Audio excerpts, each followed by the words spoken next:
Hello students, 11.5 Atmospheric Refraction.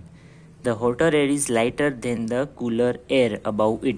हमें पता है कि जो गर्म हवा होती है वो ठंडी हवा से थोड़ी वजन में हल्की होती है, इसलिए वो गर्म हवा में से ऊपर जाती है. And has a refractive index slightly less than that of the cooler air. इसलिए हॉट एयर जो होती है उसका रिफ्रैक्टिव इंडेक्स भी कम होता है.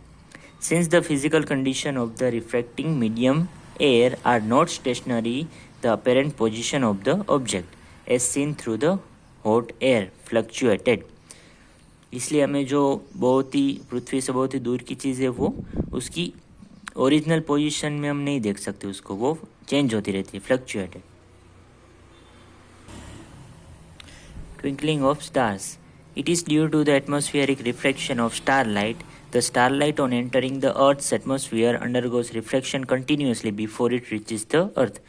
जब स्टार की लाइट एटमॉस्फेयर में आती है तो वो कंटिन्यूसली क्या होता रहता है, उसका रिफ्रैक्शन होता रहता है. जब तक हमारी आँख तक पहुँचे तो बहुत ही बार उसका रिफ्रैक्शन होता रहता है. दिस चेंजिंग रिफ्रैक्टिव इंडेक्स, उसकी वजह से उसका रिफ्रैक्टिव इंडेक्स भी चेंज होता है. Since the atmosphere bend starlight towards the normal. Refraction में हमें पता है कि वो जो स्टारलाइट की ओरिजिनल लाइट होगी वो उसको बेंड कर देगा toward the normal. The apparent position of the star is slightly different from its actual position. Stars are very distance. They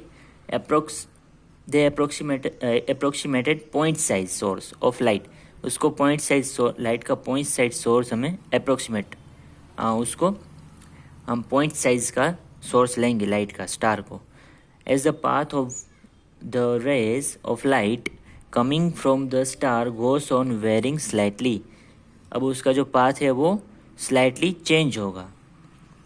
Y don't the planet twinkle. The planet are much closer to the earth and are the seen as extended sources. अब देखो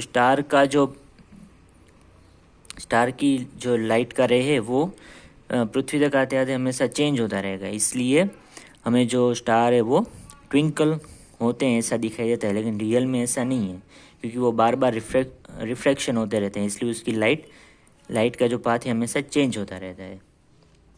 और हम planet क्यों twinkle नहीं होते, क्योंकि वो planet earth से बहुत ही नज़दीक है जब स्टार की कंपेयर में देखें तो. Advance sunrise and delay sunset. ये जो भी फेनोमेना हो रही वो सब एटमॉस्फेरिक रिफ्रैक्शन की वजह से ही है. तो advance sunrise and delay sunset. The sun is visible to us about 2 minute before the actual sunrise. Sunrise होने से 2 मिनट पहले हमें वो दिखाई देता है. And about 2 minute after the actual sunset because of atmospheric refraction. उसके बाद है टिंडल इफेक्ट. ये इम्पोर्टेंट है. The Earth's atmosphere is a heterogeneous mixture of minute particle. जो एटमॉस्फेयर है उसके अंदर अलग अलग पार्टिकल है. These particles include smoke, tiny water droplets, suspended particle of dust, and molecules of air. When a beam of light strikes such fine particles, the path of the beam becomes visible. जब भी light की रे ये छोटे छोटे particle से टकराती है तो उसकी पाथ चेंज हो जाती है. The light reaches us after being reflected diffusely by this particle. The phenomenon of scattering of light by the colloidal particle gives rise to Tyndall effect. तो ये अलग अलग पार्टिकल में लाइट जब स्कैटर होती है उसकी वजह से हमें टिंडल इफेक्ट राइज होती है. Very fine particles scatter mainly the light while particle of larger size scatter light of longer wavelength. Very fine particles scatter mainly blue light. जो बहुत ही छोटे पार्टिकल है वो हमेशा ब्लू लाइट को स्कैटर करेंगे और जो लार्जर साइज के पार्टिकल है वो लॉन्गर वेवलेंथ वाली लाइट को स्कैटर करेंगे.